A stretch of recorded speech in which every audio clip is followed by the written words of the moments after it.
So I'm going to be on the Pacers plus 6.5 here. They're not going to know about Tyrese Halliburton until tomorrow. Even if he plays, he isn't going to be healthy, so we can't count on that. I do expect him to be on the floor, but you just can't expect a lot out of him in this game. But I'm still leaning towards taking the points with Indiana. OKC's only covered the spread once on the road in the playoffs this season, and it came in game 4 where they entered the fourth quarter down 7 points. They then outscored Indiana 31-17. So we were realistically one fourth quarter away from this series being 3-1 in favor of the Pacers. As good as Halliburton's been in clutch time, the consistency has fluctuated throughout games. He didn't record a field goal in game 5, and this was a 5-point game going into the fourth quarter. So other guys are stepping up for Indiana. The Pacers have really been defined by their strength in numbers. Every guy has been scoring. There hasn't been that one guy scoring a ton of points, but everyone has been contributing on offense. They've done enough from a scoring perspective to win, but they have to be better in the paint and with their turnovers. Those are two areas that they have struggled so far in this championship series. So looking at the Thunder, 32 points off turnovers in game 5. If they improve in this metric, if the Pacers can give them a lot less points off turnovers, I do think they stand a pretty good chance in this one at home. We always see it. The team doesn't like to go down at home. They tend to step up in front of their home crowd. So it's going to take great effort from Pascal Siakam, a lot of the other guys on the floor as well. And then if Tyrese is healthy, he's definitely got to do something in this game. But 6.5 points is a lot being at home, concerning the Thunder have been shaky as a covering team on the road. And might this be a game that we want to take a look at in terms of a live betting perspective as well? Because I've just noticed this all throughout the playoffs with the Indiana Pacers. Just betting the team that is down going into the fourth quarter has proved to be very, very fruitful. And I could see this game being a little bit wild, a little bit crazy. And if the Indiana Pacers are up in the fourth quarter, perhaps they just run out of gas with all the injuries and Tyrese Halliburton not being at 100%. Yeah, and that's what I expect coming into this one. Whatever team is up going into the fourth quarter is definitely not safe. OKC's come back in the fourth quarter, same thing with Indiana throughout the playoffs. And when you look at the Pacers, I do expect them to come out hot to start the game. I feel like a first quarter or a halftime spread on Indiana, I can totally get behind that just because of the momentum they're going to have at home, the home crowd knowing this is a do or die game for them. But looking at OKC, they're so strong down the stretch. So if Indiana's up by 4 or 5 points going into the fourth quarter, definitely don't count that as a win if you're on plus 6.5, because OKC can strike at any time. So live betting the team that is down the fourth quarter, especially if you're getting a plus money number, is going to be a good deal for you. I'm going to be on the under of 8.5 in this game. The New York Mets offense has just been very inconsistent lately.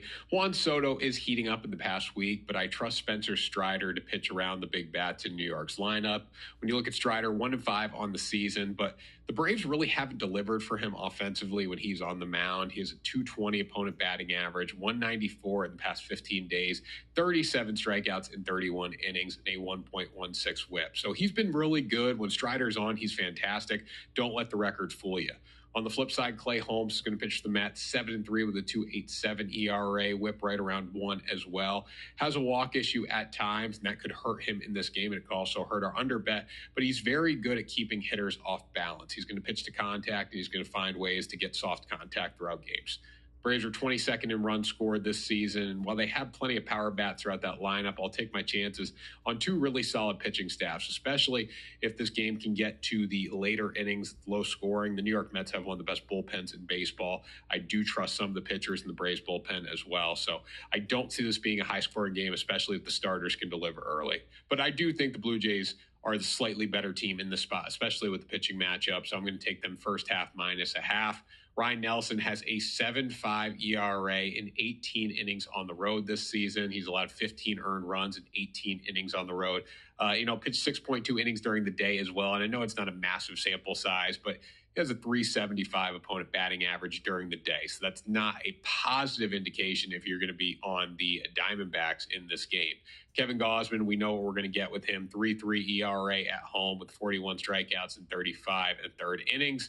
He's by no means perfect this season, especially in his last few starts when it comes to the command. But the difference is he's back at home in this game. He's a much better pitcher at home than he is on the road.